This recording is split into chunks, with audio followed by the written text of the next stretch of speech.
Hi dear students, this is Jahid sir. Today I will discuss about the source of income of Bangladesh government. Okay, let's see. Okay dear students, I am going to discuss about the source of income of Bangladesh government. The source of income Bangladesh government. Here we can see the government of Bangladesh spend a huge amount of money to accomplish public welfare in running the administration and for socio-economic development. So এখানে বাংলাদেশ সরকারের প্রশাসন পরিচালনা এবং public জনকল্যাণমূলক কাজ করার জন্য huge পরিমাণের অর্থ ব্যয় করতে হয়। And the source of income of Bangladesh government can be divided into two part.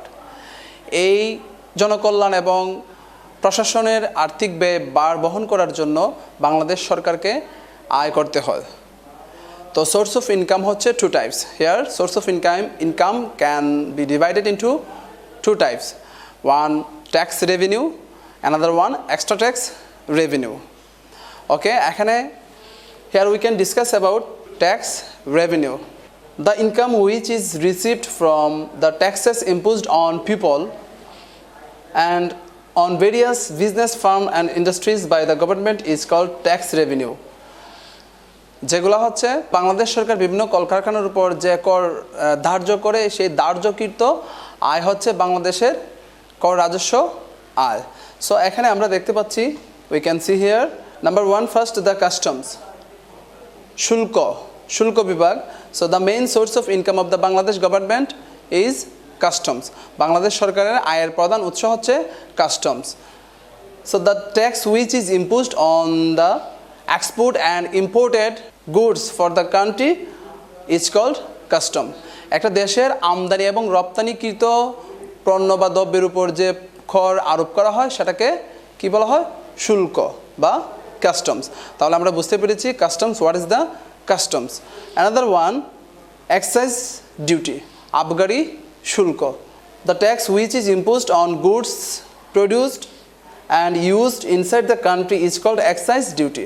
যে সমস্ত পণ্য দেশের অভ্যন্তরে উৎপাদিত এবং ব্যবহৃত পণ্যদ্রব্যের উপর যে কর ধার্য করা হয় তাকে এক্সাইজ ডিউটি বলা হয়।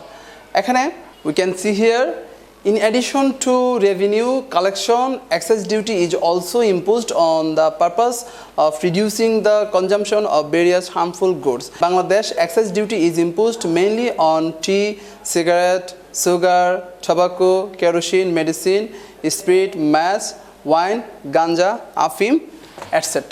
বিশেষ করে এক্সাইজ ডিউটিগুলো সেই সমস্ত পণ্যের উপরও আরোপ করা হয় যে সমস্ত পণ্য হচ্ছে সমাজের জন্য ক্ষতিকর হার্মফুল, সেই সমস্ত পণ্যের উপরও এক্সাইজ ডিউটি আরোপ করা হয়। তার মানে আমরা বুঝতে পারলাম এক্সাইজ ডিউটি হচ্ছে আবগারি শুল্ক। যে সমস্ত পণ্যদ্রব্য দেশের ভিতরে উৎপাদিত এবং ব্যবহৃত হয় সেই সমস্ত পণ্যের উপর যে কর বা ট্যাক্স imposed করা হয় সেই ট্যাক্সকে বলা হয় excise duty. Okay, here I am going to discuss number 3 income tax, an important source of income of the government of Bangladesh. What is the income tax? The tax which is imposed on the personal income of the people of Bangladesh is called income tax. Here in Bangladesh, income tax is realized a progressive rate from those whose income is overselling. একটা নির্দিষ্ট সীমার ঊর্ধ্বে যাদের আয় তাদের আয়ের উপর থেকে একটা নির্দিষ্ট হারে প্রতি বছর ইনকাম ট্যাক্স ইম্পোজ করা হয় এবং বাংলাদেশ সরকারের কর রাজস্ব ইনকামের one of the main source হচ্ছে income tax. Here another one value added tax, VAT, মূল্য সংযোজন কর।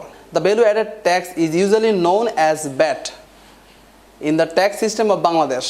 বাংলাদেশের ট্যাক্স সিস্টেমে ব্যাট ভ্যালু অ্যাডেড ট্যাক্সকে ব্যাট নামে চিহ্নিত করা হয়। So at present in our country VAT has been imposed on imported and locally produced goods and on some fixed services sector. বর্তমানে ব্যাট হচ্ছে কিছু আমদানিকৃত এবং দেশের স্থানীয় উৎপাদিত পণ্যের উপর এবং নির্দিষ্ট কিছু ফিক্সড কিছু গুডসের উপর এই ভ্যালু অ্যাডেড ট্যাক্স ইম্পোজড করা হয়। তাহলে 3 নম্বর সোর্স অফ ইনকাম বাংলাদেশের value added tax or VAT. Most important information এমসিকিউতে আসে VAT. What is VAT? Liberation বা full form of VAT, value added tax. Here we can see supplementary duty means সম্পূরক কর। In addition, the tax, the duty which is imposed on some goods in addition to the custom or excess duty or VAT is called the supplementary duty. আমদানি শুল্ক বা আবগারি শুল্ক বা বাণিজ্য শুল্কর পরেও অতিরিক্ত যে শুল্ক ধার্য করা হয় তাকে কি বলা হয় সাপ্লিমেন্টারি ডিউটি বা সম্পূরক কর। So the duty which is imposed on some goods in addition to the custom or excise duty or VAT is called the supplementary duty. It is one of the main source of income of the Bangladesh government. Okay, next one, land revenue, ভূমি রাজস্ব। আমাদের যে ভূমি রয়েছে এই ভূমি নির্দিষ্ট পরিমাণের ভূমি রাজস্ব আমরা প্রদান করি, তবে হ্যাঁ নিয়ম রয়েছে। The tax paid the government for the possession and use for land is known as land revenue. The income of the government in this sector has decreased to some extent as a result of government's exemption of land tax up to 25 bighas.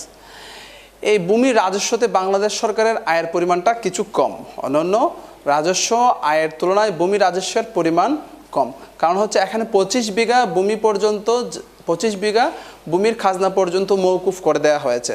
এখানে যাদের 25 বিঘা থেকে যাদের জমির পরিমাণ কম তারা হচ্ছে land রেভিনিউয়ের আওতায় আসবে না। সো এই জন্য এই সেক্টরটাতে তুলনামূলক বাংলাদেশের রেভিনিউ কম। Number next, non judicial stamp. Non-judicial stamps, the government earns a huge amount of money from the stamps used for various document and application regard in judiciary, passport and exchange bills, etc. বিভিন্ন দলিলপত্র, মামলা, মোকদ্দমা এবং passport করতে নন judicial stump ব্যবহার করা হয় এবং এর মাধ্যমে সরকারের একটা মেজর একটা পার্ট একটা ইনকাম হয়। তারপরে হচ্ছে আপনার next registration. The registration fee is paid for deed registration and the court fee is paid for lawsuit. The government earns enough money from this source. এই রেজিস্ট্রেশন থেকে বাংলাদেশ সরকার ট্যাক্স বা রাজস্ব পেয়ে থাকে। বিভিন্ন ধরনের দলিলপত্র রেজিস্ট্রেশন, মামলা মোকদ্দমা বা নিবন্ধন করতে গিয়ে রেজিস্ট্রেশন করতে হয়। এগুলোর জন্য বাংলাদেশ কি পেয়ে থাকে? রাজস্ব, পর্যাপ্ত পরিমাণে রাজস্ব পেয়ে থাকে। After next, vehicle tax. The tax paid for the registration of vehicle is called the vehicle tax. আমাদের যে যানবাহনের জন্য রেজিস্ট্রেশন করার জন্য নির্দিষ্ট পরিমাণে প্রত্যেকটা যানবাহন, যত ধরনের যানবাহন রয়েছে প্রত্যেকটা যানবাহনের জন্য রেজিস্ট্রেশন ফি আমাদের সরকারকে দিতে হয়। লাইসেন্স করার জন্য রেজিস্ট্রেশন ফি দিতে হয়। এই রেজিস্ট্রেশন ফি বাবদ সরকার একটা রেভিনিউ পেয়ে থাকে। Here number next, wine duty. Wine duty means মাদক শুল্ক। Wine, the government earns some money by imposing duty on wine, ganja, afim, etc. drugs. বিভিন্ন ধরনের ড্রাগ যেমন গাঞ্জা, আফিম এবং এগুলা থেকে বাংলাদেশ সরকার একটা রাজস্ব পেয়ে থাকে। যে ধরনের ড্রাগস পাবলিকের জন্য হার্মফুল সেই ধরনের ড্রাগসের উপর বাংলাদেশ সরকার খুব বেশি করে ট্যাক্স ইম্পোজ করে। তাতে হচ্ছে দুইটি লাভ হয়। একটি হচ্ছে বাংলাদেশের জনগণ এটা সেবন থেকে বা গ্রহণ থেকে বিরত থাকবে এবং পক্ষান্তরে বাংলাদেশ সরকারের কী হবে? রাজস্ব ইনকাম বৃদ্ধি পাবে। এর পরিপ্রেক্ষিতে এখানে ওয়াইন ডিউটি রয়েছে। এখানে খুব বেশি পরিমাণে নিরুৎসাহিত করার জন্য, জনগণকে হার্মফুল জিনিস থেকে নিরুৎসাহিত করার জন্য এগুলোর উপর বেশি পরিমাণে ডিউটি চার্জ করা হয়। Then other electricity duty. We know everyone electricity duty. The government has income from electricity duty too. আমাদের বাসাবাড়িতে যে বিদ্যুৎ আছে সেই বিদ্যুতের জন্য আমরা চার্জ দিতে হয়। এর মাধ্যমে সরকারের একটা মেজর একটা পার্ট একটা ইনকাম হয়, electricity duty. Other taxes and duties. Besides the above mentioned tax and duties, the government earn more taxes and duties mainly from recreation tax, binodon tax, property tax, duty on petrol and gas, duty for foreign tour, tax on irrigation and its machinery, etc. এছাড়াও অন্যান্য রাজস্ব সরকারে পেয়ে থাকে, যেমন আমোদ প্রমোদের কর, তারপর হচ্ছে পেট্রোলে গ্যাসের উপর কর ধার্য, তারপর হচ্ছে বিদেশ ভ্রমণের উপর কর এবং সেচ কাজ ও যন্ত্রপাতি ব্যবহারের উপর কর ধার্যর মাধ্যমে বাংলাদেশ সরকার রাজস্ব আয় করে থাকে। So here I am going to repeat the income source of Bangladesh, two types. One, tax revenue, another one, extra tax revenue. সরাসরি কর আরোপের মাধ্যমে যে ইনকাম করা হয় সেটাকে কি বলা হয়? কর রাজস্ব। আর সরাসরি ট্যাক্স ইম্পোজ না করার মাধ্যমে যে ইনকাম সরকারের হয় সেটাকে বলা হয় কর বহির্ভূত রাজস্ব। এখানে আমি কর রাজস্ব নিয়ে আলোচনা করেছি total 12 point. Number 1, the customs, বাণিজ্য শুল্ক। নাম্বার 2, এক্সাইজ ডিউটি, আবগারি শুল্ক। Number 3, income tax. Number 4, value added tax আর মূল্য সংযোজন কর। নাম্বার 5, সাপ্লিমেন্টারি ডিউটি অথবা সম্পূরক কর। নাম্বার 6, ল্যান্ড রেভিনিউ, ভূমি রাজস্ব। নাম্বার 7, নন জুডিশিয়াল স্টাম্প, বিভিন্ন রেজিস্ট্রেশনের মধ্যে এগুলো যে স্টাম্পগুলো ব্যবহার করা হয় সরকারি স্টাম্প। Number 8, registration.